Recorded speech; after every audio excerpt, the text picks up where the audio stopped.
Farem una petita introducció del que farem avui en català i després, com que l'autor és de parla castellana, perquè ha vingut des de Madrid a presentar el seu llibre, doncs passarem al castellà. Imagino que ja heu vist que la presentació és d'aquest llibre, molt maco. Si algú no l'ha llegit encara, el pot llegir. Està aquí fora, també. I la veritat és que és un llibre molt interessant. De casualitat, explico una anècdota.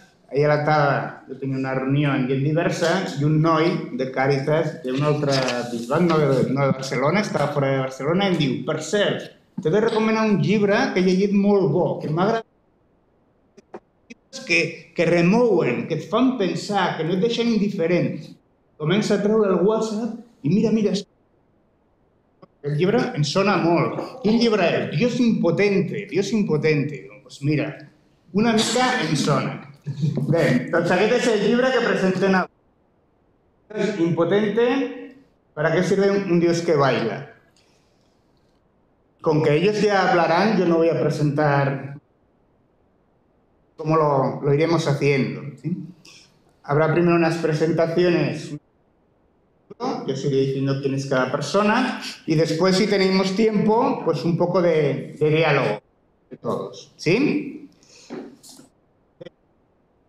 També, que avui no ens pot acompanyar, però tenim el Javier Vitoria, que és membre també del Sistema Justícia.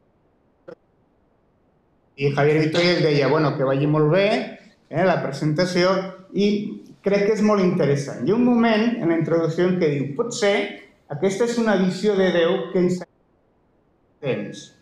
En el nostre temps, potser això ens pot ajudar a resituar a Déu. Bé, llegir el llibre, y lo dejo, como dice Sonia. A mi em va arribar el llegir i van dir, bueno, està bé, no? L'hem de presentar, és amic. I quan vaig acabar el llibre, el que vaig fer va ser el dia següent tornar a començar a llegir-ho, no? Perquè és veritat que et fa pensar molt. I jo crec que això és el que vale la pena d'aquest llibre. Et fa pensar, et qüestiona i t'ajuda a anar una mica més enllà. Bueno, com que no he de parlar jo, sinó ells, els presento i els dono la paraula. En aquesta taula tan fantàstica per a presentar un llibre extraordinari tenim a Sonia Herrera. Jo crec que gairebé tothom la coneix, ¿sí? Bueno, Sonia es doctora en comunicación, es miembro de la casa desde hace muchísimos años, durante un montón de tiempo coordinadora del área social y es especialista en el tema de, bueno, muchas cosas, pero entre otras, el tema de los cuidados, ¿no? Y también pues es una filosofía y una cierta teología del cuidado. Y en el libro eso también está presente. Incluso el autor la cita. Así que hemos dicho, pues vamos a traerla. Pequeña relectura de... Después tenemos a Víctor Hernández. Víctor Hernández participa del seminario teológico de aquí de Cristianismo y Justicia. Él es pastor protestante y nos parecía muy interesante que él viniera por varios motivos. También por la amistad con Pepe, porque hay un momento en que también aparece en el libro, ¿no? Y hay un diálogo entre ellos y es de esos diálogos pues, que ayudan a pensar y a crecer, ¿no? Y no siempre tenemos que hacer todo para darnos la mano, crecer y evolucionar. Entonces también creíamos que era interesante. Y también por esa lectura desde el ser protestante, ¿no? En estos tiempos en los que a veces cuesta ver lenguajes o ver maneras de entender a Dios, juntarnos cómo podemos pensar juntos y qué es lo que está aportando este libro, ¿no? También cómo es recibido desde diferentes ámbitos y de diferentes lugares. Nos parecía muy importante y muy interesante su presencia. Y luego tenemos nada más del libro. O sea, la presentación del libro está el autor máximo, ¿eh? Entonces, bueno, pues agradecerle que haya venido desde Madrid, que lo hayas escrito y después de que hablen Sonia y Víctor, le dejaremos tiempo a Pepe para que nos explique también, ¿no? Qué es lo que él pretendía con este libro. Y luego, si nos da tiempo, pues un diálogo entre nosotros, entre la mesa, entre ellos tres, y también pues, recibir vuestras preguntas y comentarios. Si les parece, le damos la voz a Sonia. Si en algún momento alguien dice que hay dificultades de audición nos decís y ponemos el micro, ¿vale? Pero en principio yo creo que así nos oímos, ¿de acuerdo? Pues Sonia, te escuchamos. Gracias, Manu. Yo no proyecto tanto la voz como Manu, aunque sea profe, pero o sea que si veis que voy bajando me lo decís. Bueno, para mí, yo juego en casa y pues muchísimas gracias por dejarme acompañarte esta tarde, Pepe. Y el otro día ahora se lo comentaba a Pepe en el pasillo, ¿no? Así entre bambalinas, que cuando me iba leyendo el libro, le iba leyendo trozos a mi pareja, y mi pareja es simpatizante, pero no es creyente, y me decía, a ti siempre te encargan los libros, presentar los libros cañeros, ¿no? Porque hace años presenté con José María Rambla, Sueños de un viejo teólogo, de Víctor Codina, que también tenía muchas perlas, ¿no? Y claro, yo estaba en el sofá, ¿no? y le leí una frase, ¿no? a Suso, a mi pareja, que era algo así como de: sé que estoy cuestionando uno de los primeros axiomas, ¿no? del credo, que es: creo en un Dios todopoderoso, ¿no? Y esa es, yo creo, como la idea central, ¿no? Pero es como... ¿no? Creo que a pesar de que el libro lo que hace es una crítica, creo que muy necesaria y muy urgente, ¿no? Sobre el poder. Y creo que si un problema tenemos grande dentro de la Iglesia es no saber, ya no cuestionar, sino hablar del poder y del abuso de poder histórico que se ha ejercido desde la religión. Entonces yo creo que es una herramienta, ¿no? y un atrevimiento que le quiero agradecer enormemente a Pepe. Es un libro arriesgado. Yo lo leí y pensé, pero yo siempre celebro, ¿no? que corramos riesgos, ¿no? También desde el análisis, desde la teoría, y creo que es esperanzadoramente herético. Y esto me ha parecido muy valiente, ¿no? Herético para el poder y herético para el dogma, ¿no? Bueno, digamos, vaya por delante, que Manu ha colado aquí como que algo de... Yo no soy teóloga, yo en esto totalmente profana, aunque lleve muchos años, como siempre digo, leyendo a teólogos y a teólogas. Creo que es una celebración preciosa, ¿no? de los márgenes, de la subalternidad, ¿no? De toda esa gente que queda... Como decía Manu, yo soy profesora de comunicación audiovisual, ¿no? y me dedico a analizar discursos y relatos, ¿no? Y creo que ha habido, bueno, pues históricamente, ¿no? mucha gente que ha quedado en los márgenes y en las periferias del relato, de la historia oficial, ¿no? Que decía aquella película argentina de Luis Puenzo, ¿no? Y bueno, pues la religión y el cristianismo no están exentos, ¿no? de haber creado esos márgenes fuera del discurso de poder, ¿no? Pienso que también que paradójicamente es un libro muy apegado al Evangelio, muy apegado, o sea, podríamos decir casi que es hasta revisionista, ¿no? En según qué sentidos, porque vas ahí, ¿no? al núcleo de ese mensaje evangélico, ¿no? Y yo al leer pues me preguntaba, claro, es que se puede hacer, ¿no? Aquella frase de Spivak, ¿no? Que decía, puede hablar el subalterno, ¿no? Y que se preguntaba sobre quién, ¿no? Quién tiene el poder de enunciación, quién tiene el poder de narrar o de narrarse, ¿no? Y yo me preguntaba, ¿pueden hacer teología los subalternos realmente, ¿no?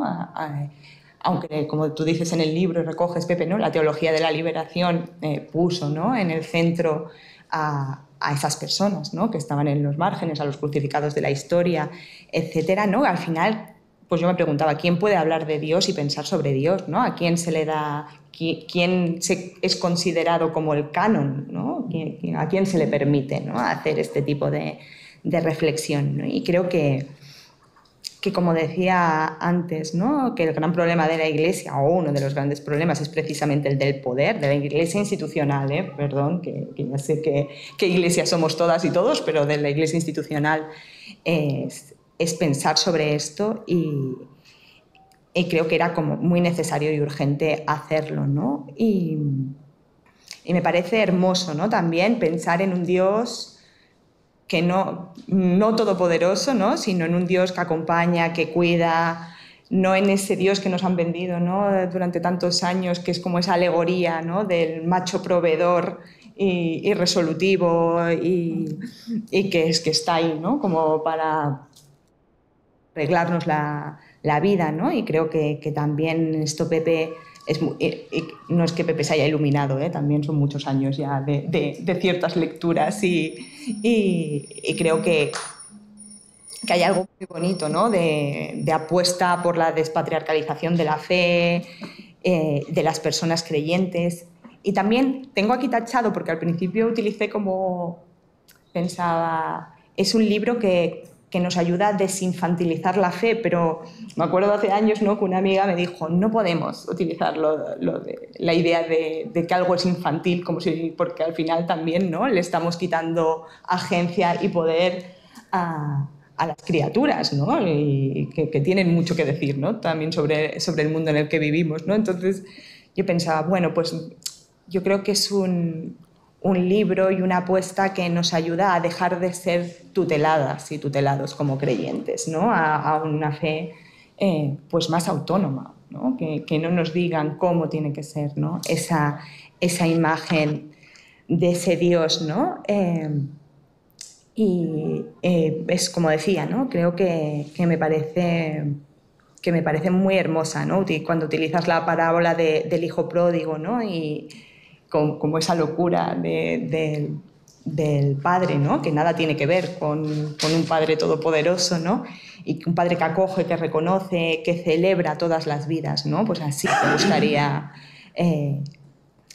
pensar en Dios, ¿no? Un Dios que bueno, decía el Papa Francisco, ¿no? De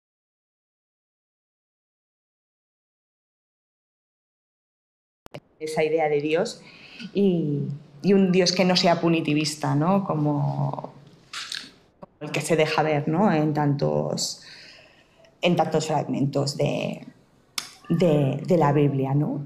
Y hay un capítulito del libro, ¿no?, que se titula Un reino sin poder, y a mí me pareció como muy sugerente, ¿no? Y yo me hacía muchas preguntas todo el rato, ¿no?, mientras leía. Podemos pensar, ¿no?, en una imagen alternativa al reino, ¿no?, que realmente sea más horizontal, más celebrativa. Podemos declararnos, ¿no?, insumisas de esa idea de Dios todopoderoso y crear esas sendas de cuidados y esos futuros de paz, ¿no?, que tú dices en el libro, Pepe. Yo creo que con la que está cayendo y en el momento presente, ¿no?, y con lo que está pasando en Gaza en estos momentos, pues me parece más urgente que nunca, ¿no?, que pensemos en un Dios que no sea belicoso y desde esas nociones, ¿no?, tan patriarcales y y por otra parte tan androcéntricas, ¿no? Y yo creo que la parte, quizás, bueno, claro, es que mezclar a Paul Preciado con la teología es muy potente y muy arriesgado, ¿no? Y hay también, ¿no?, pues toda una parte del libro, ¿no?, en la que Pepe habla de lo queer, ¿no? Y yo pensaba, pero es que Dios igual siempre ha sido queer, ¿no? O sea, si pensamos en un Dios pues que no sea normativo, que sea parte de ese poder, ¿no? Que, bueno, si pensamos en las compañías que tenía Jesús, pues es verdaderamente, ¿no? No podemos reivindicar otra imagen de Dios que no sea desde ese lugar, ¿no? Con todos los excluidos y excluidas, ¿no?, de esa historia oficial fagocitada, ¿no? Precisamente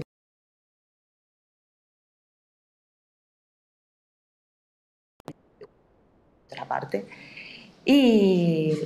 Y no me quiero enrollar más, ¿no?, pero cuando leía el libro a mí me resonaba todo el rato una frase de Emma Goldman, ¿no? Y Pepe también habla mucho de la anarquía en el libro, ¿no? Y Emma Goldman era una líder feminista anarquista que tenía una frase muy famosa que luego se ha hecho como lema de manifestaciones feministas urbi et orbi, ¿no?, que es: si no puedo bailar no es mi revolución, ¿no? Y creo que esa es como una de las grandes conexiones, ¿no?, que yo encontraba con el planteamiento que hace Pepe Laguna en este libro. Y nada, Manu me dijo que me preparara una pregunta, pero Pues la dejo luego, para luego. Sí. Luego lo hacemos. Muy bien, pues muchas gracias, Sonia, por tu presentación, ¿no?, del libro de Pepe.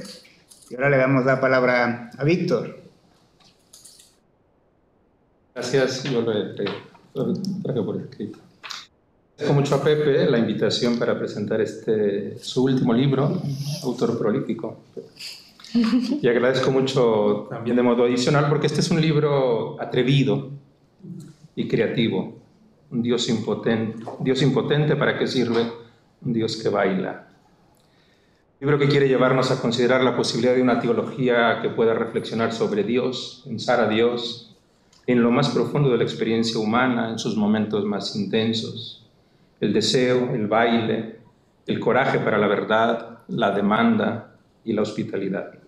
Aquí estoy yendo a su capítulo final, donde Pepe plantea a dónde quiere llegar su propuesta de un Dios impotente, que tiene el sentido de una potencia sin operatividad, siguiendo a Giorgio Agamben.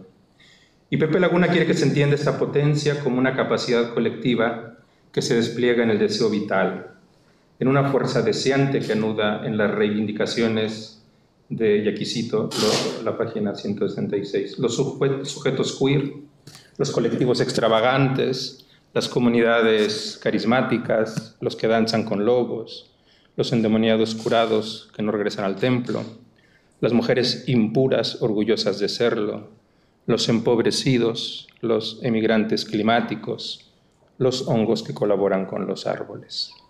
Y Pepe añade que el Dios impotente de la danza encuentra en el deseo la energía que convierte la militancia en fiesta. Con respecto al baile, Pepe Laguna nos quiere llevar a una forma de baile que se ubica o que nos sitúa fuera de las partituras y las melodías del poder. El baile y la fiesta son, nos dice Pepe, la mejor forma de afirmar nuestra dignidad como seres humanos. Página 173. Y añade, el Dios impotente neutraliza las derivas nihilistas de un baile individualista, porque quien baila es un Dios herido. Página 174. En el caso de la parresía, ese coraje por la verdad que Pepe reconoce en la protohistoria del cristianismo, en la cual encontramos multitud de parresiastas que arriesgan su vida con el testimonio de su verdad y comprometen su existencia. Este coraje por la verdad se muestra en muchos otros, pues, y aquí cito, página 178,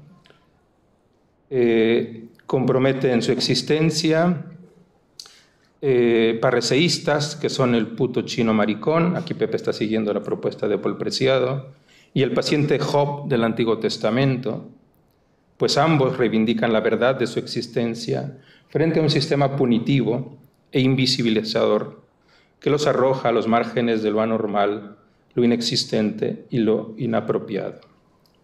Pepe quiere coincidir con la afirmación de Foucault de que los más ejemplares parresiastas son los filósofos cínicos que aparecen ante la sociedad como reyes antirreyes, para quienes su combate por una vida distinta implica la aspiración a cambiar el mundo, una vida otra por un mundo otro.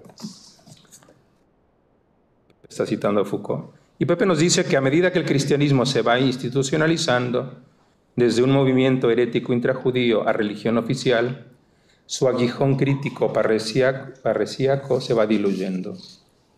Esta frase indica cuáles son los supuestos de Pepe contra quién articula su formulación de esa potencia inoperante del Dios impotente. Respecto a la demanda, Pepe antepone al mandamiento, pues el mandamiento se mueve en la esfera de un poder que ordena y la demanda se mueve en el horizonte de una exigencia impotente.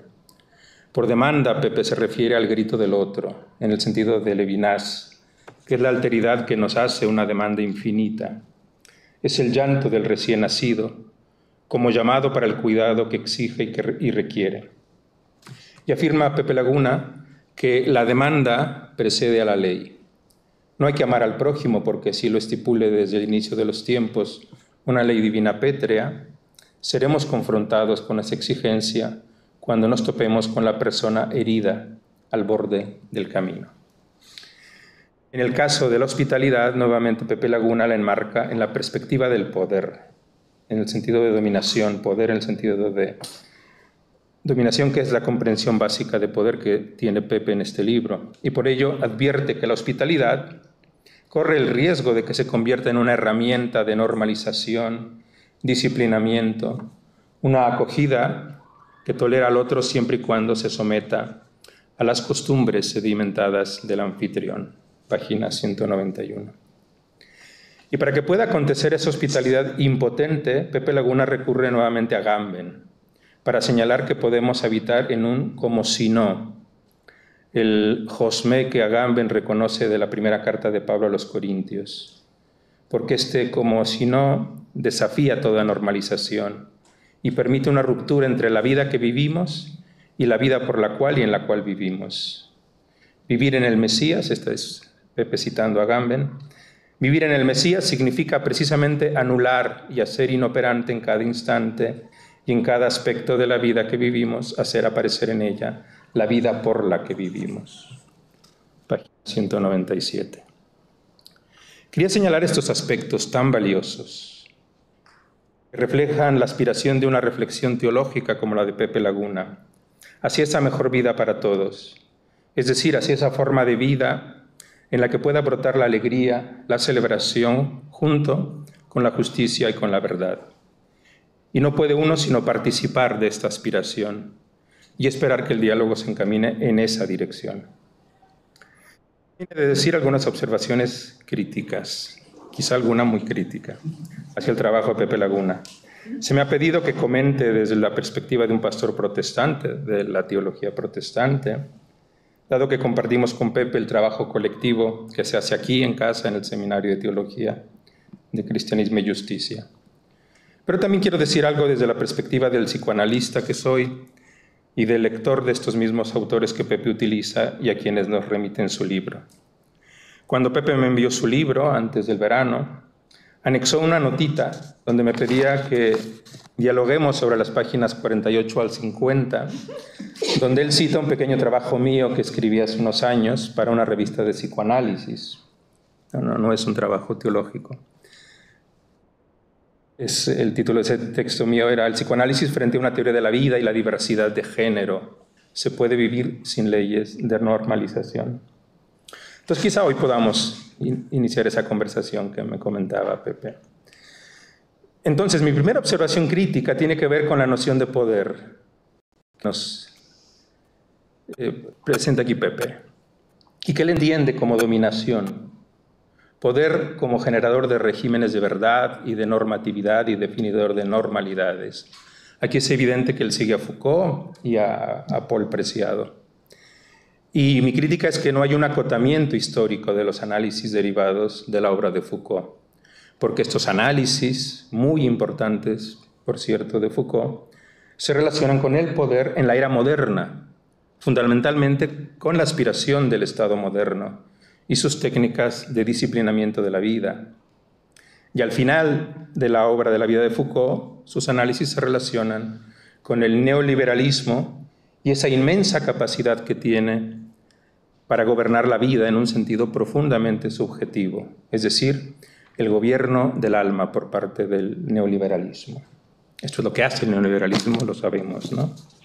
La manera como Pepe Laguna expresa su concepción del poder me parece que no tiene en cuenta la crítica a la obra de Foucault, un trabajo de Foucault que se constituye metodológicamente como un análisis de la eficacia de las tecnologías del poder del Estado moderno y de las instituciones en general, así como un nominalismo metodológico, pero que Foucault ignora que el poder se configura de otras maneras también, de otras maneras políticas, y que no todo se reduce a dominación, y que además el poder en las formas de normatividad también se da en formas legítimas en términos de la vida humana. Es decir, la vida humana supone mundos de vida, formas de vida, ¿no? Y por tanto la construcción de unas disposiciones, ¿no?, que llamamos esos mundos de la vida, donde está siempre la mediación institucional y, por supuesto, formas de poder.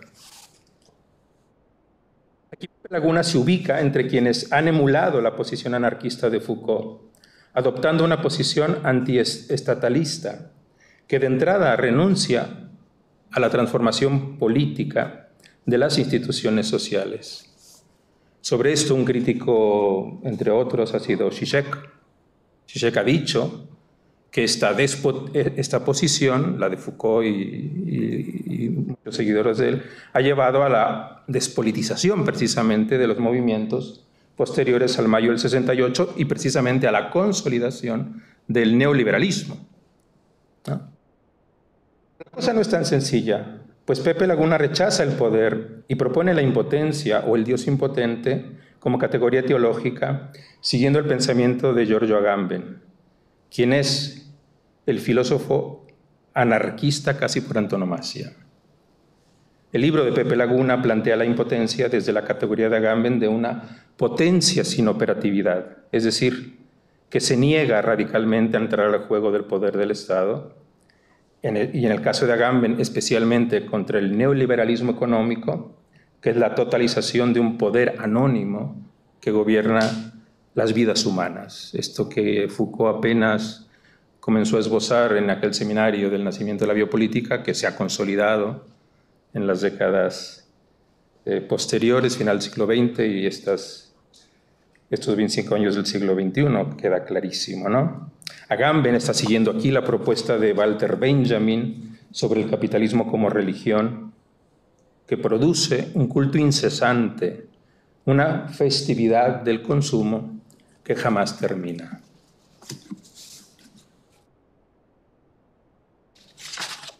La obra de Agamben, que es de una erudición casi mítica, no deja de situarse en este efecto Foucault, de una negativa a entrar en el ámbito de la lucha política, en su sentido amplio, debido a que Agamben considera el poder como dominación y también como normalizador, como algo que fundamentalmente es malo, o que conduce siempre a la injusticia o a la destrucción de la vida. Aquí no se puede entrar en más detalles porque la obra de Agamben es inmensa, es compleja, complejísima, llena de sutilezas. Recomiendo la lectura del texto de José Luis Villacañas, un librito que ahora comentábamos Pepe y yo, Giorgio Agamben, Justicia Viva, del año pasado. Pero es indudable que en esa negación respecto al poder, la obra de Agamben se posiciona en la dimensión de lo mesiánico, siguiendo a Benjamin, pero como una obra filosófica que quiere fundarse como una ontología que se decanta por la contemplación, la mirada franciscana hacia el mundo, y por una cierta mística en realidad, pero desde la filosofía, y por una práctica que se niega a la apropiación de las cosas. Eso es lo franciscano, ¿no? No ser nada, ¿no? Y precisamente entrar en la dominación del poder económico. Esta es la potencia sin operatividad de la que habla Agamben, y no es el campo de la acción humana, porque el campo de la acción humana siempre es social y político. Lo que Agamben plantea, y me parece que por ahí van los tiros con Pepe, es la meditación contemplativa, ¿no? En el caso de Agamben es la meditación contemplativa de la hierba. La hierba es Dios, como dice Agamben al final de su autorretrato en el estudio. Él dirá, si he de decir dónde está puesta mi fe y mi esperanza, está allí, en la hierba, en las plantas, ¿no? A mí me parece que el interlocutor de Pepe Laguna, ya me dirá si es así o no, que encarna ese poder que él insiste en rechazar tanto, es la institución eclesial. Es la Iglesia. Y particularmente la Iglesia Católica de Roma. Y en esto Pepe coincide con Agamben totalmente. Cuando Agamben en su libro El misterio del mal, Benedicto XVI y el fin de los tiempos, Agamben cita el caso de la renuncia del Papa Benedicto y asocia allí la Iglesia institucional con el mal. La Iglesia que anuncia en el Evangelio la venida del reino es la misma que se propone como una mediadora permanente a lo largo del tiempo, en la historia. De modo que la Iglesia es el catecón que detiene la venida de Cristo y la llegada definitiva del reino de Dios. El catecón, ¿no?, el que detiene la venida de Cristo, ¿no?, será precisamente quien anuncia la venida de Cristo, la Iglesia. Es decir, la temporalidad institucional de la Iglesia es el misterio del mal de la Iglesia, porque elimina la dimensión mesiánica, la dimensión escatológica. Y la potencia sin operatividad de Agamben es esencialmente, entonces, mesiánica, ¿no? Filosofía que propone, ¿no?, precisamente el advenimiento del Mesías, pero desde la contemplación filosófica. Algo semejante diría del recurso de Pepe Laguna también con respecto al pensamiento de Paul Preciado. Paul Preciado, con quien uno coincide plenamente en su aspiración de una transformación revolucionaria que permita la expresión total de la diferencia. Pero el problema es que Preciado sigue hablando de performance que se dan como formas de resistencia y de revuelta, pero no entra en el debate sobre la vida que se busca o que se quiere, sobre la configuración social y política, es decir, la transformación de las instituciones. Y es por eso que en el discurso filosófico de Preciado no es necesario decir nada sobre el poder, y puede quedarse en ese ámbito del contrapoder o del poder revolucionario, pero sin mancharse las manos en la construcción empírica del cambio. Mi problema, aquí hablo yo personalmente, mi problema con Preciado es que no dialoga con el psicoanálisis. Claro, el texto que escribí comenta, y Pepe lo menciona allí, ¿no?, el día que Paul Preciado hizo una presentación ante miles de psicoanalistas en París, genial, utilizando un cuento de Kafka, ¿no?, el informe a la academia por un mono, ¿no? Está estupendo. Preciado cuestiona la praxis heteronormativa del psicoanálisis, tiene razón. Paul Preciado ha padecido en carne propia esa violencia, ¿no?, heteronormativa. Pero también es cierto que Preciado no se toma en serio lo que Freud señala sobre las enormes dificultades del ser humano, esas enormes dificultades que desde el psiquismo, desde la vida pulsional del ser humano, se interponen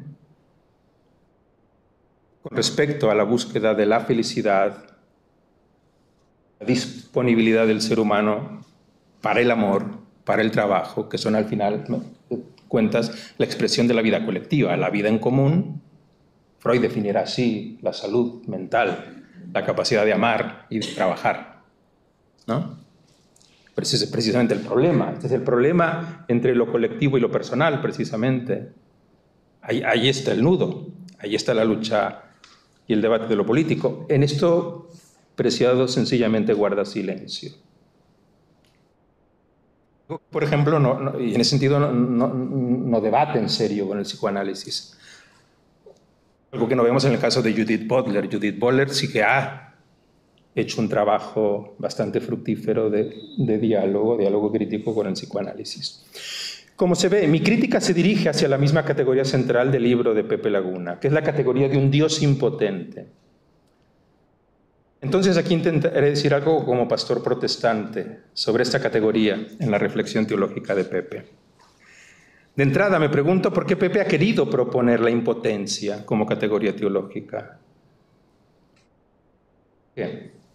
¿O por qué que tiene que ver con la cuestión del poder? ¿Por qué? En la teología moderna y contemporánea, el poder en sí no es una categoría fundamental para pensar a Dios o para hablar sobre Dios. Lo fue en la teología medieval, especialmente en la teología nominalista. Pero el cambio radical vino con la Reforma protestante, donde el hallazgo radical de Lutero sobre la gracia del Evangelio permite pensar a Dios y hablar sobre Dios precisamente desde afuera de la metafísica, desde otro lugar que no fuera ese esencialismo que habla de un Dios omnipotente. Cuando dice en el Anticristo que Dios ha muerto, ya señala con agudeza que Pablo de Tarso creó un Dios insólito. Lo creó, así lo dice Nietzsche. Pablo creó, inventó un Dios. y un Dios que no puede serlo, así lo dice Nietzsche, ¿no?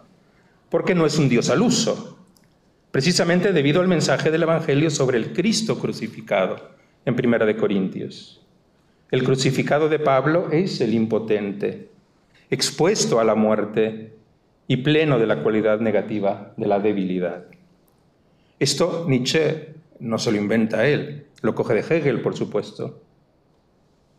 Y Hegel a la vez lo coge de Lutero, quien indicó claramente la muerte de Dios en el acontecimiento del Gólgota.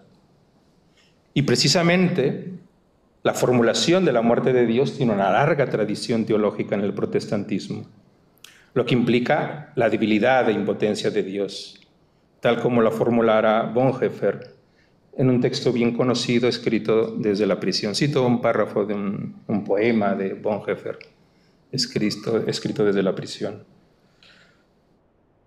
Los hombres se dirigen a Dios cuando le sienten necesitado.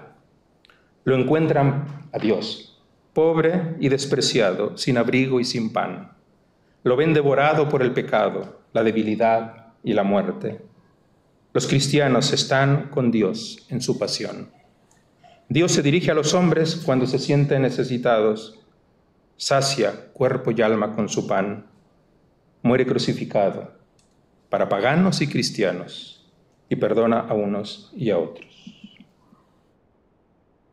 Ahora, hablar de esta manera de la debilidad no implica elevar la impotencia a categoría teológica o hablar de Dios impotente como categoría teológica, porque el centro no está en la noción del poder o de la impotencia.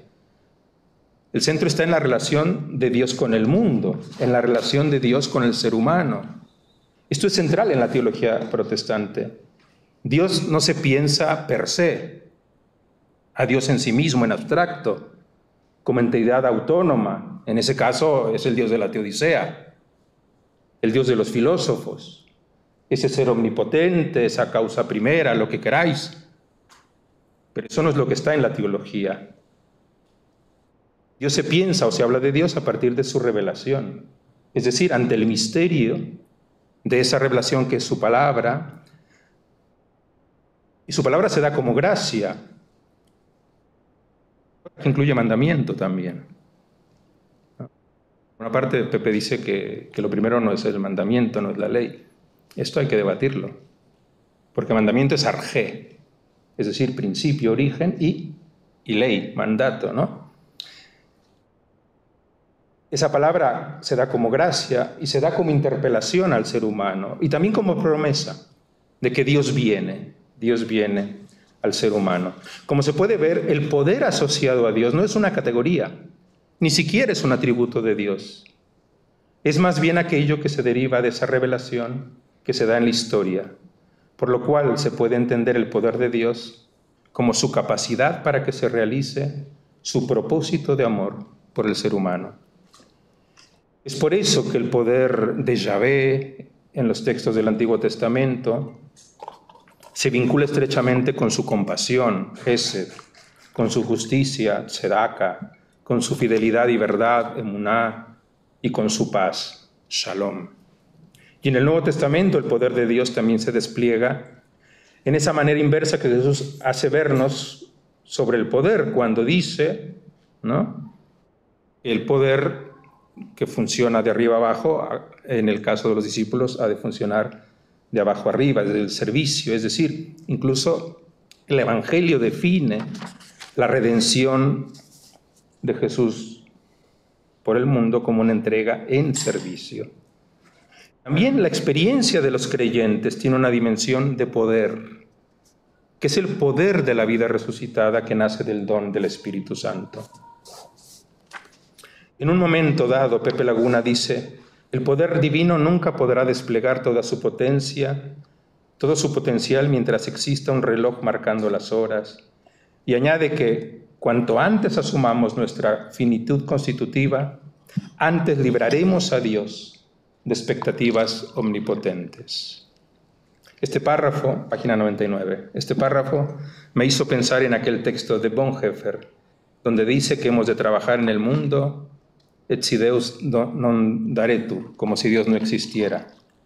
pero que esto para Bonhoeffer no suponía hacer de la impotencia una categoría teológica, sino confesar como Señor al crucificado, hallando un poder en la fe y en la esperanza del resucitado. Y me parece que esta fue también la experiencia de los cristianos de los primeros siglos.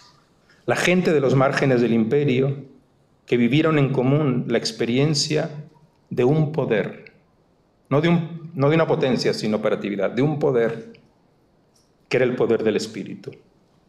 Pero esa fuerza carismática no se expresaba solamente en la irrupción del acontecimiento, es decir, no solo en el escatón que irrumpe en el mundo, sino que también se expresó en la configuración de modos de vida, de formas de vida.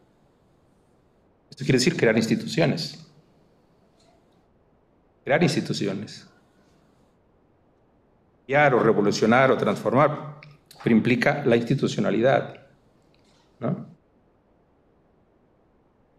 Formas de vida que requieren el trabajo paciente, complejo, que no carece de contradicciones, para que sea posible el cuidado de los otros, de los más frágiles, de los débiles. En ese sentido, la formación de hábitus, ¿no? Usar el concepto de Bourdieu, ¿no? De Pierre Bourdieu. Ha dicho que quizá el elemento más importante del cristianismo de los primeros siglos fue la paciencia. Es esa capacidad colectiva, crear esas formas de vida, esos hábitos nuevos, ¿no?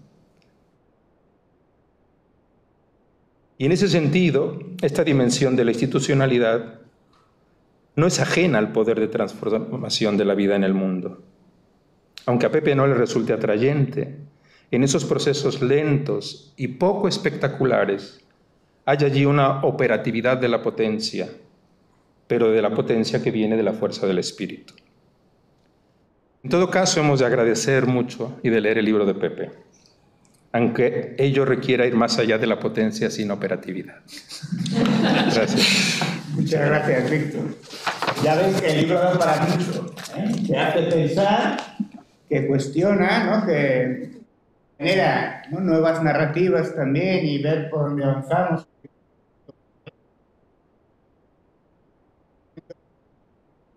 Se ha centrado mucho en el Dios omnipotente.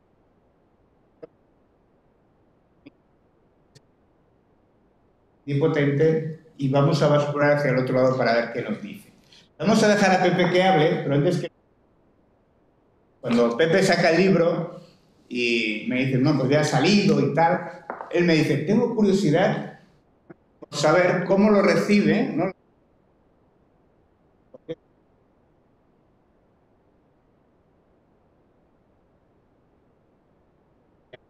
Estamos escuchando, ¿no? Entonces, bueno, será interesante también ese diálogo porque puede generar crecimiento, ¿no? Crecimiento teológico y crecimiento espiritual. Pero yo pensaba, yo creo que hay dos personas a las que quiero contar. Uno, que se murió hace no mucho, porque en un discurso que el teólogo, lo que le pido es que vaya más allá, que sea valiente, que sea capaz de bajar a dialogar, ¿no?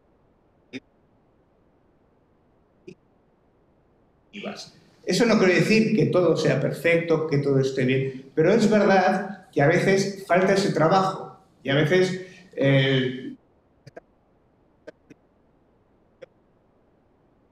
desde lo que ha leído, desde lo que es interesante. Y otro que pensaba sería,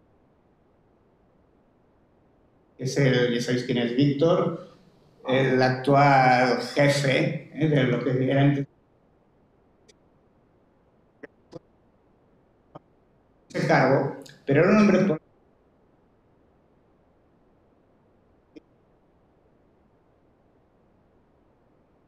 claro, eso no es muy habitual. Bueno, pues el Papa de ser Papa y cuando fue Papa le puso allí. Por esa valentía a la hora de despertar los espacios.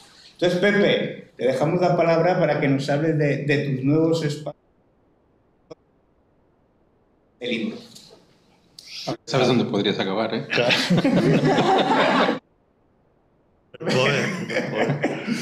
No, bueno, lo primero es, antes de nada, no es formalidad, es decir, es agradecer vuestra presencia, a vosotros tres, a Manu, a Sonia, a Víctor, les decía la paciencia por meteros a leer el libro, y luego al centro, a Cristianismo y Justicia, porque es un espacio que permite reflexionar y que permite reflexionar en las fronteras estas heréticas de decir, pues de llevar el discurso teológico, el discurso religioso, a dialogar realmente pues eso, con las fronteras sociales, con las fronteras culturales, que eso es lo que pretendo. O sea, que tampoco es que yo me levante una mañana y digo, voy a llamar a Dios de otra manera, sino que escuchando y leyendo desde otros ámbitos, desde la filosofía, detecto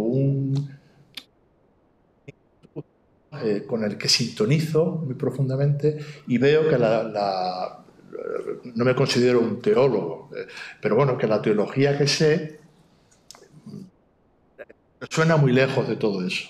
Entonces, bueno, es un lujo poder estar pensando provocativamente sobre Dios, sobre la religión, un jueves por la tarde, pues aquí cuestionándonos el poder, la potencia. Bueno, pues yo lo agradezco muchísimo. Entonces, y como voy a decir 4 cosas, porque lo que tenía que decir ya está aquí, yo doy para lo que doy.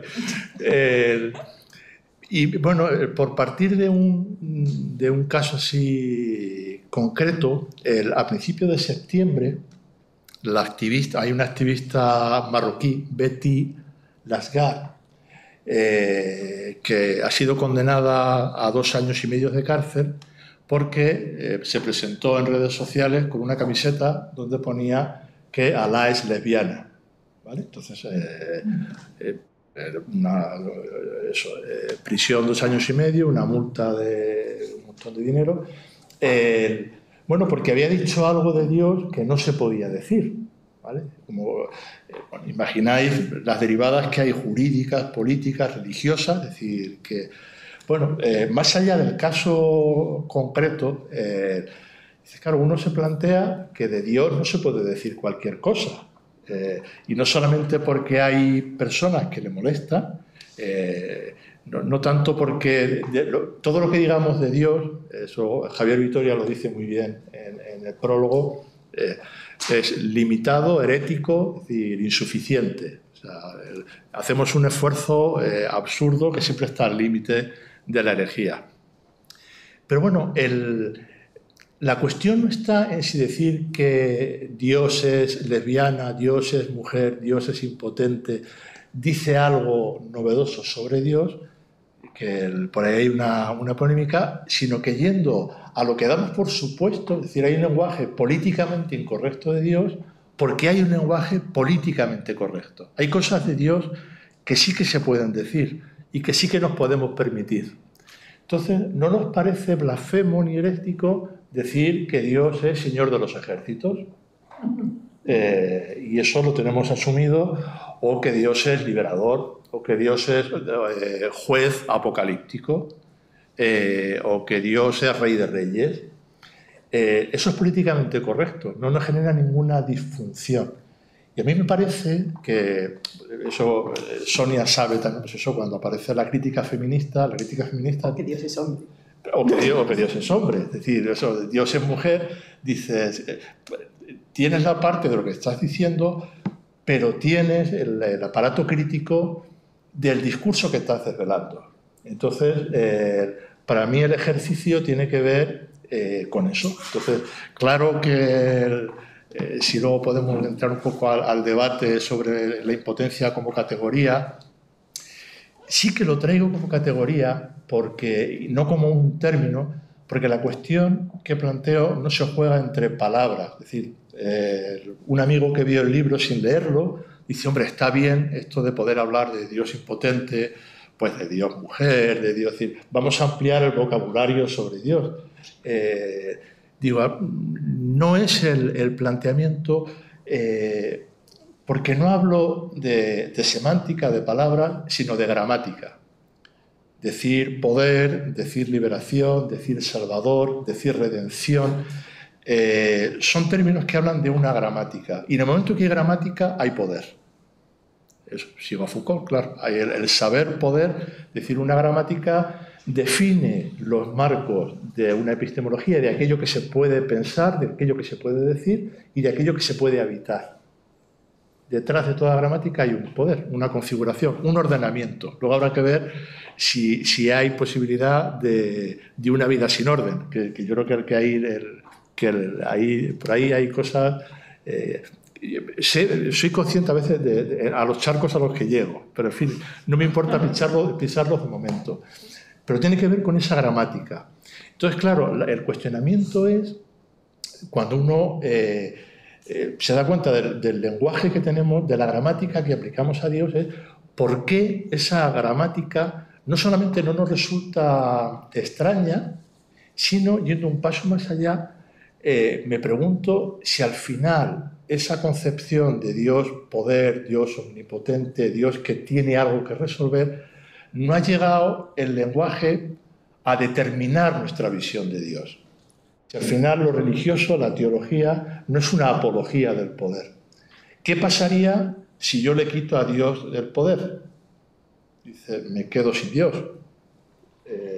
En el imaginario creyente, Dios libera a un pueblo.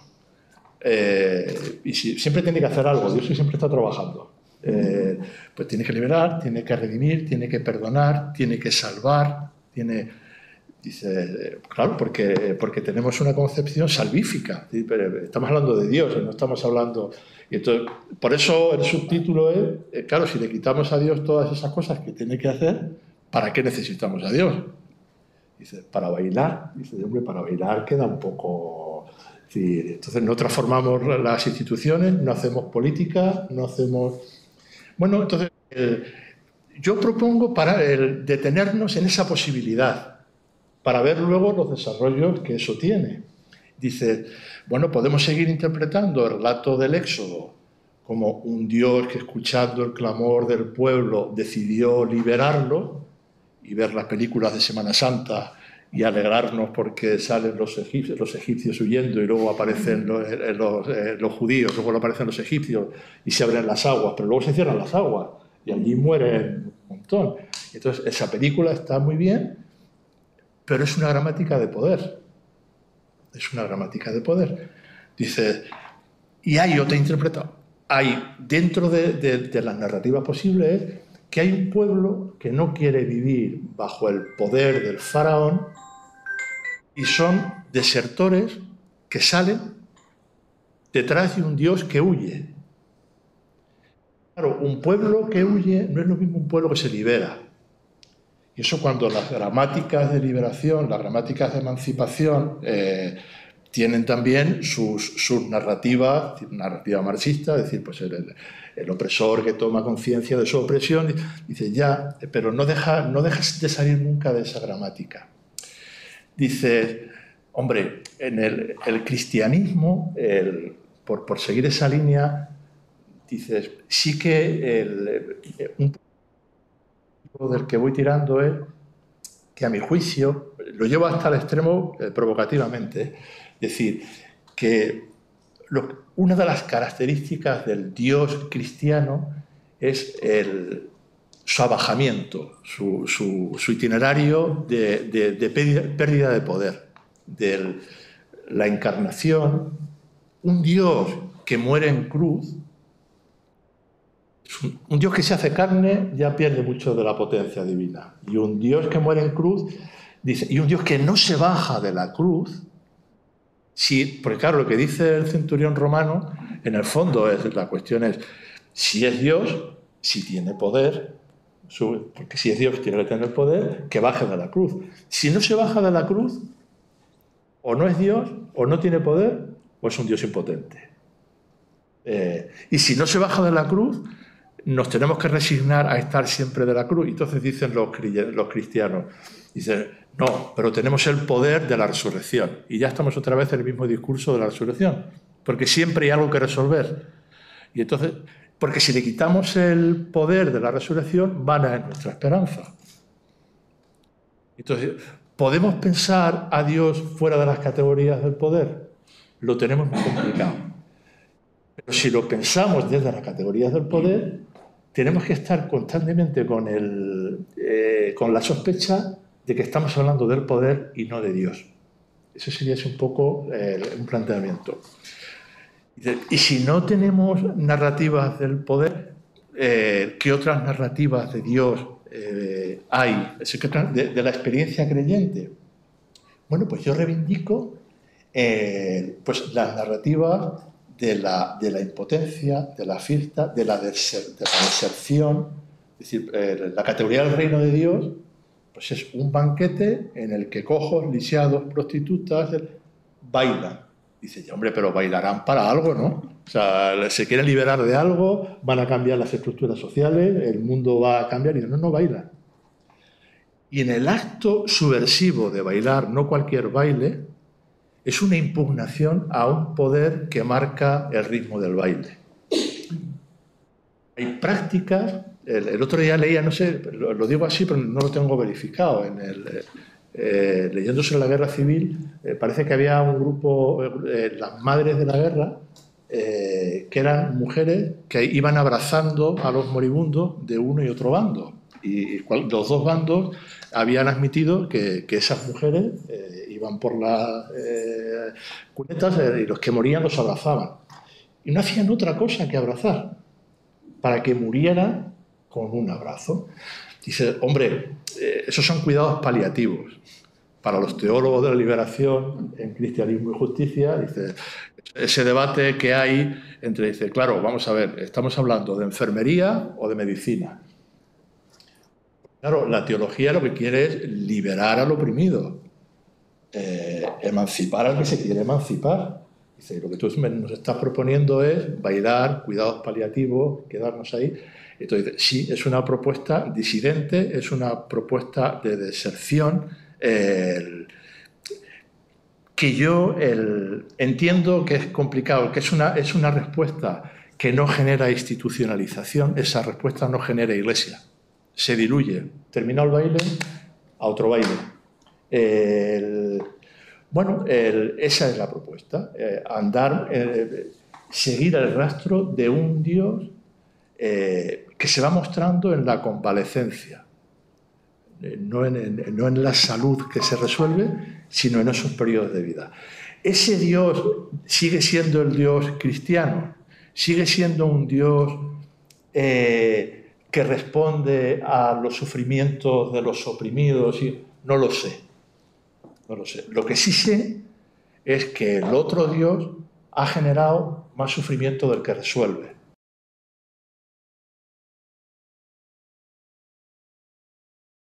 Evasiva, pudiera serlo. Yo creo que es más de deserción. Yo soy objetor de conciencia, ya soy de cuando la objeción de conciencia te llevaba a la cárcel. No fui a la cárcel porque hice mi labor social sustitutoria.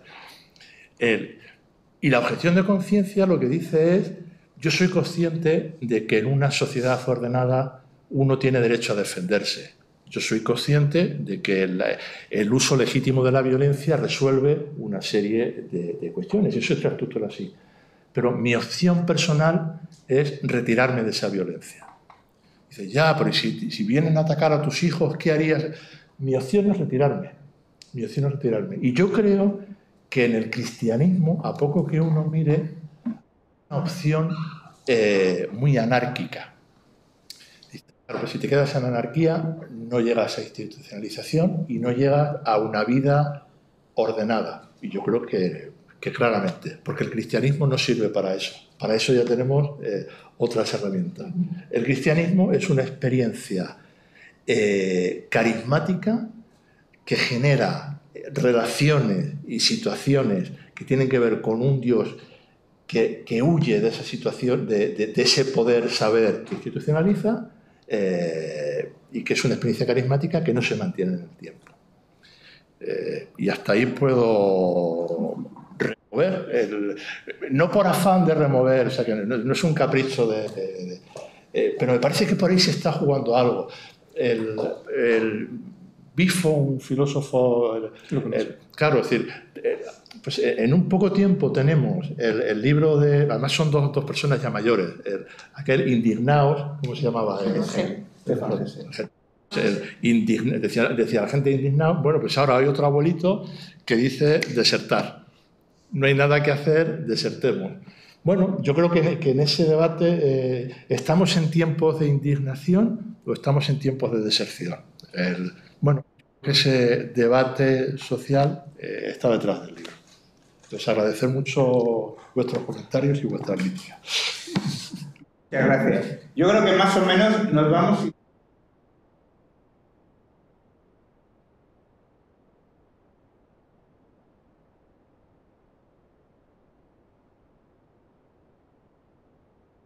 Y hay que pensarlo, hay que debatirlo.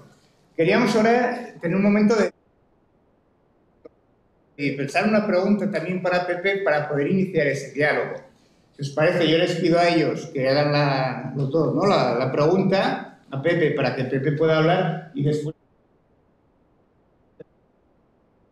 preguntar algo de lo que haya dicho. Una de las cuestiones que ha dicho Pepe, y acabáis de perfilar la pregunta, es ese banquete, ¿no? No ha dicho cómo continúa él en el libro, porque él continúa diciendo: yo no sé cómo me sentiría en ese banquete, no sé si querría ser mesero de ese banquete. Y dices, claro, que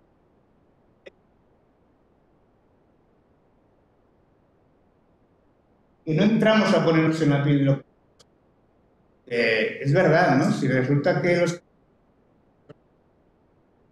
puertos, vete a saber cómo, pues ser mesero que no ve y tiende la mano para coger lo primero que encuentra. El otro que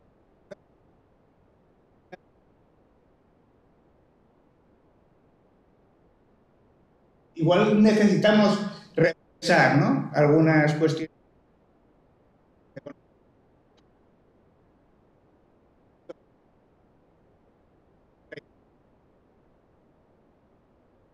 Me acuerdo que a Pepe le oí decir una vez que él hacía muchas preguntas para tapar su desconocimiento sobre ciertos temas. Yo hago un poco lo mismo.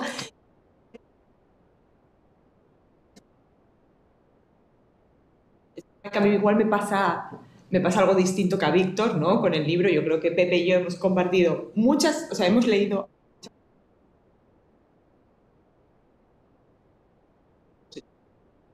¿no? Entonces, conjuntamente. Entonces creo que hay como mucha sintonía, ¿no? En los planteamientos, aunque las aproximaciones sean desde lugares distintos, ¿no? Pues, yo desde las ciencias sociales, él desde la teología, pero me parecía gracioso mi propia reacción, ¿no? Algo como muy corporal. Yo ya veis que soy muy de gestualizar y muy expresiva, ¿no? Y llegué a la página 89 y Pepe le decía que la teología no ha sabido qué hacer con la vulnerabilidad que conlleva la encarnación.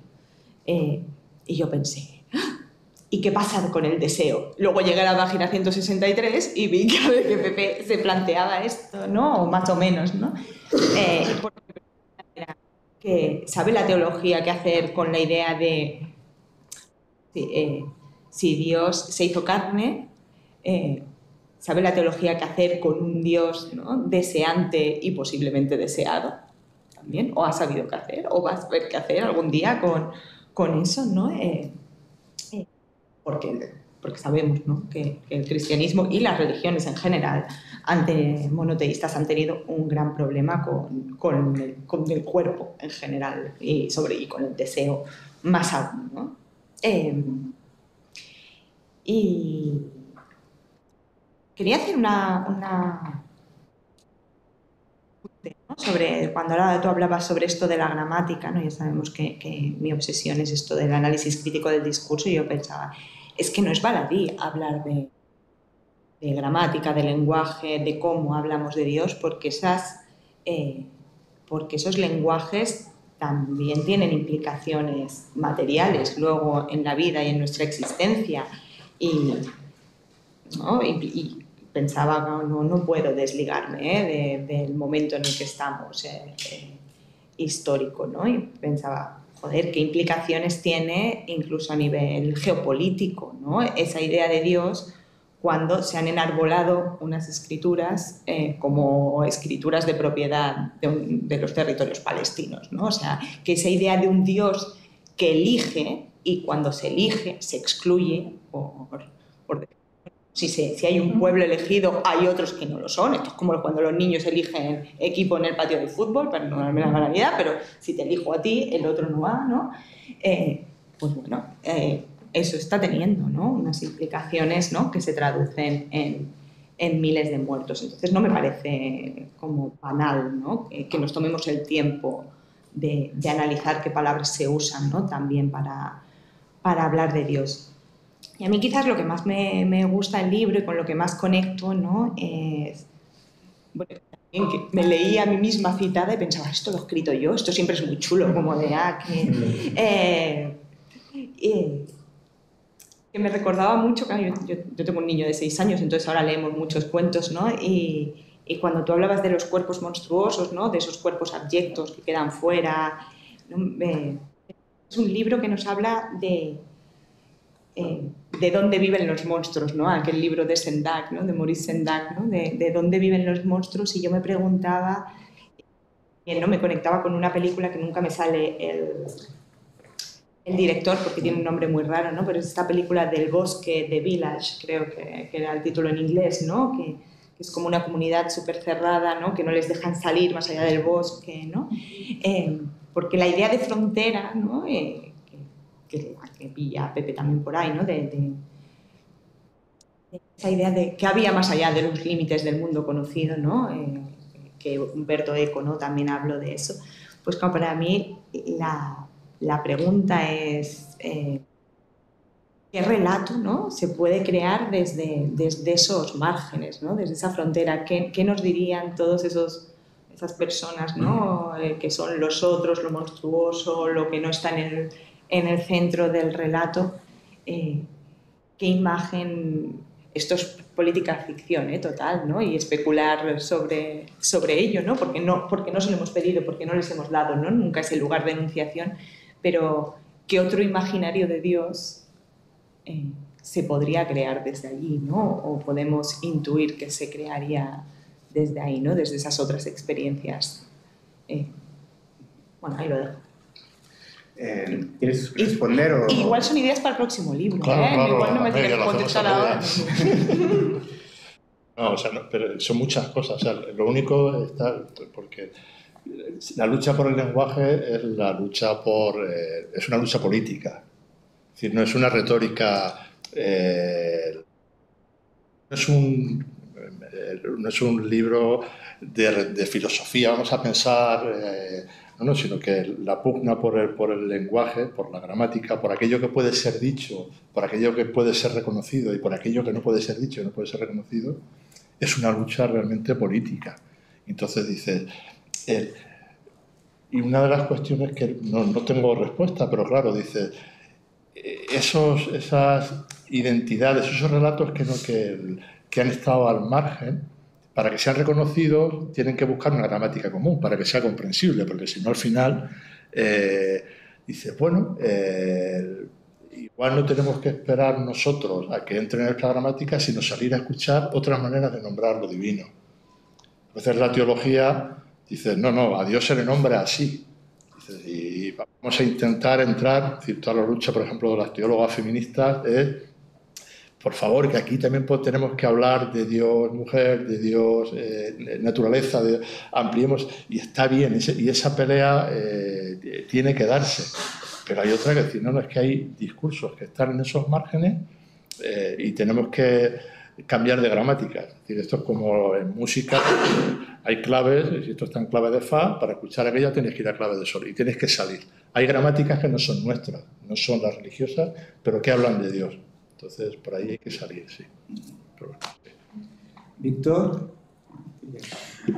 Bueno, sí, tú nos has pedido que hiciera una pregunta. Yo no había pensado. En realidad, en el texto yo hago solo una pregunta, ¿no? Que es por qué has querido usar como categoría la impotencia, ¿no? El tema del poder, en esta forma que acaba siendo una forma reduccionista, ¿no? La de Foucault, la tradición en la que está Agamben, ¿no? Pero claro, cada quien puede escoger lo que quiera, tú escoges eso y luego lo aplicas a todo y entonces vas diciendo una serie de cosas que son consecuencia de ese análisis, ¿no? Cuando tú hablas del Dios bíblico desde esa clave hermenéutica, a mí no me parece que eso sea el Dios bíblico, pero tú ya vas encarrilado porque al final es contra el Dios omnipotente y bueno, todo va a salir así, ¿no? Vale, pues cada quien puede hacer lo que quiera en ese sentido, ¿no?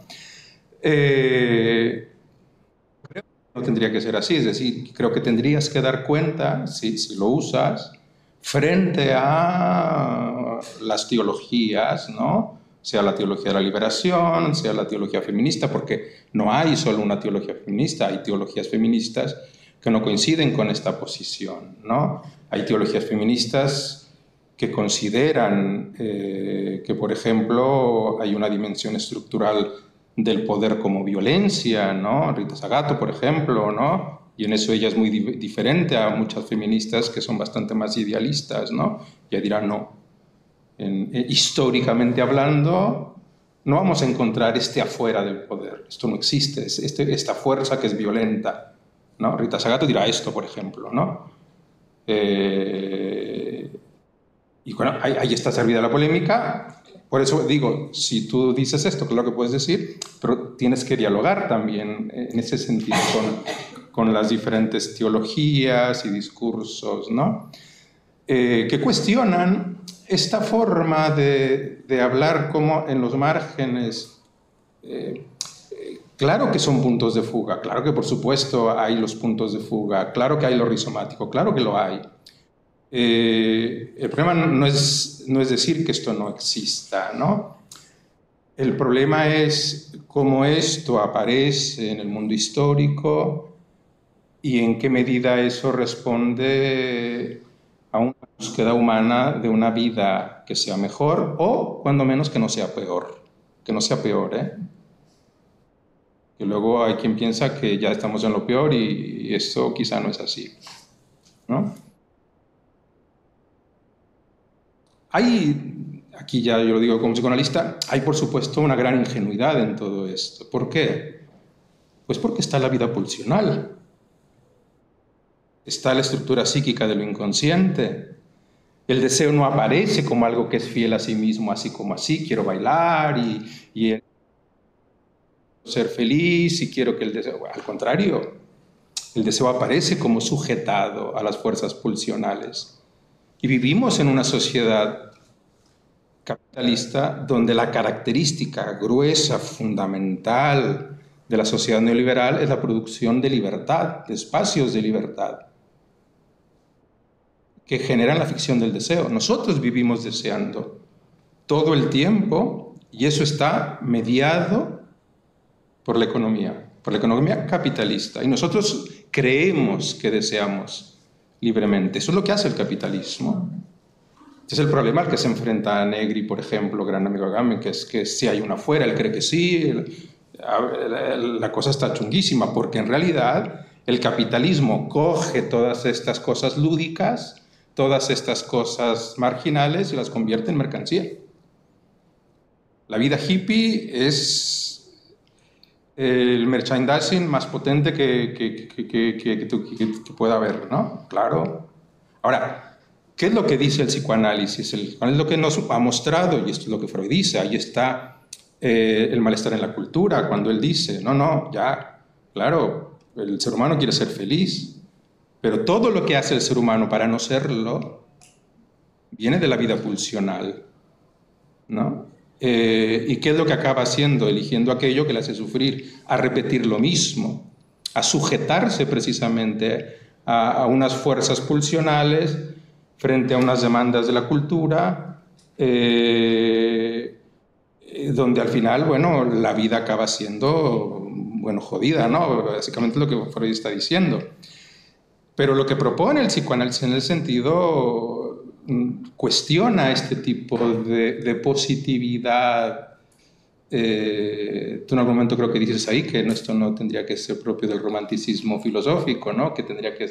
No, ya, sería lindo que fuese así, ¿no? Ya, pero es que esto no funciona así. Ojalá funcionara así. La gente dice que quiere ser feliz, claro que todos lo decimos y lo repetiremos.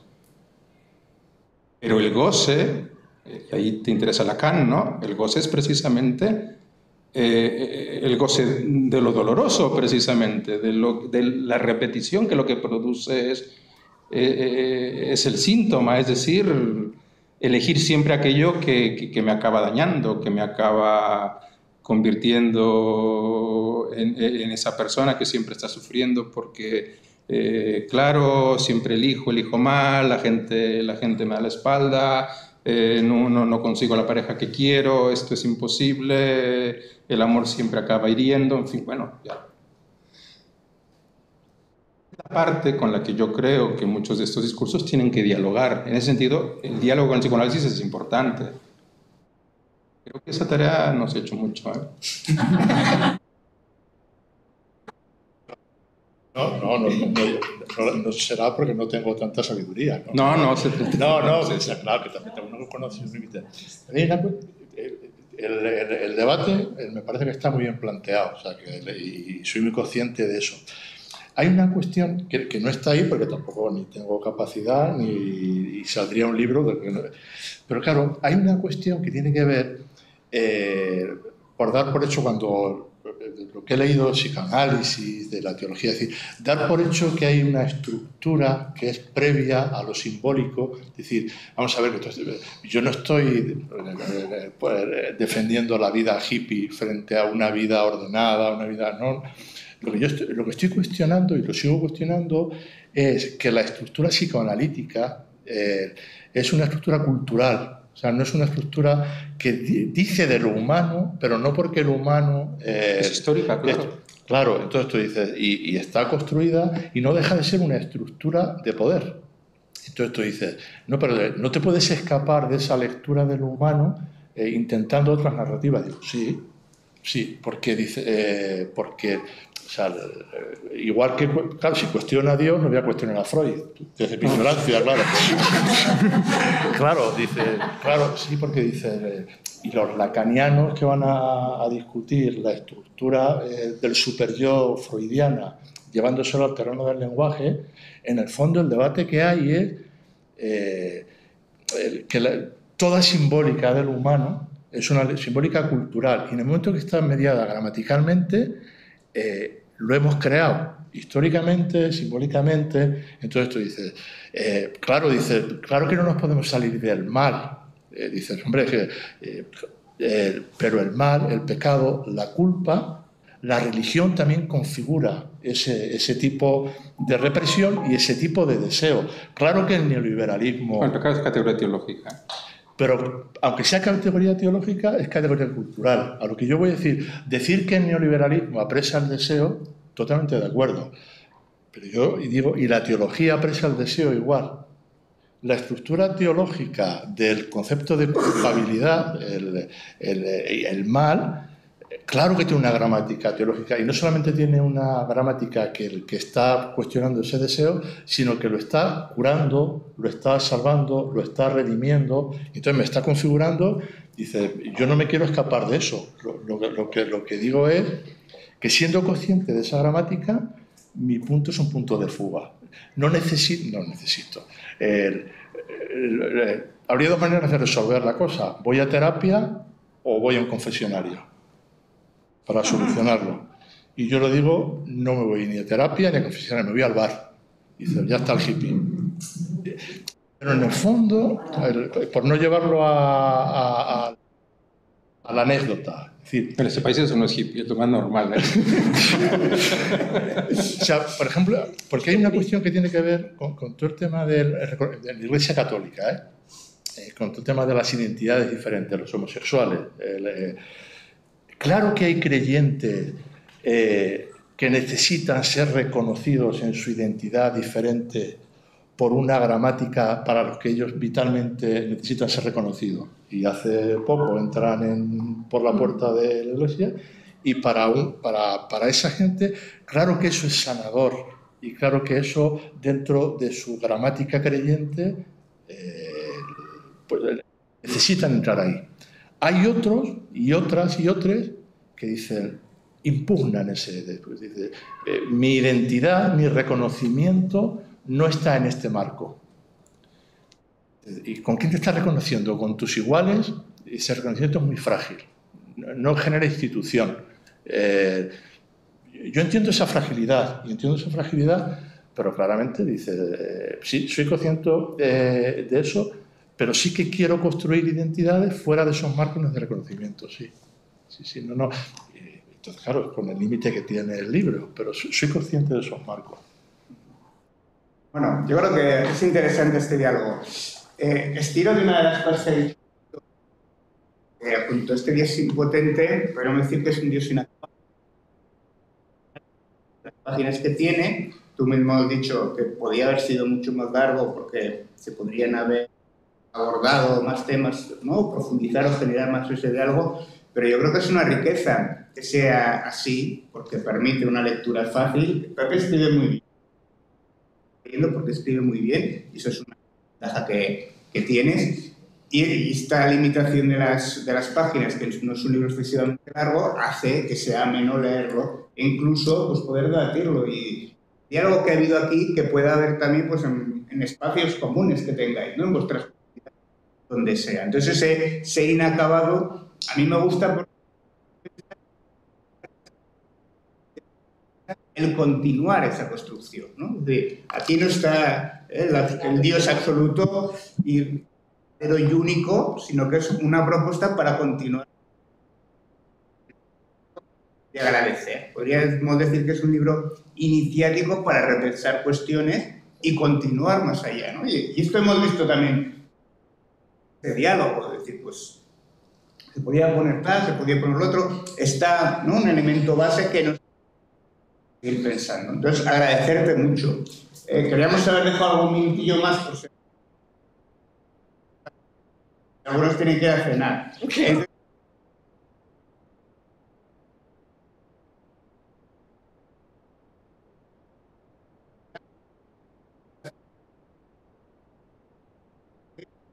Juntos. Y el próximo libro, ¿no? Cuando tengan más cosas, lo volvemos a presentar.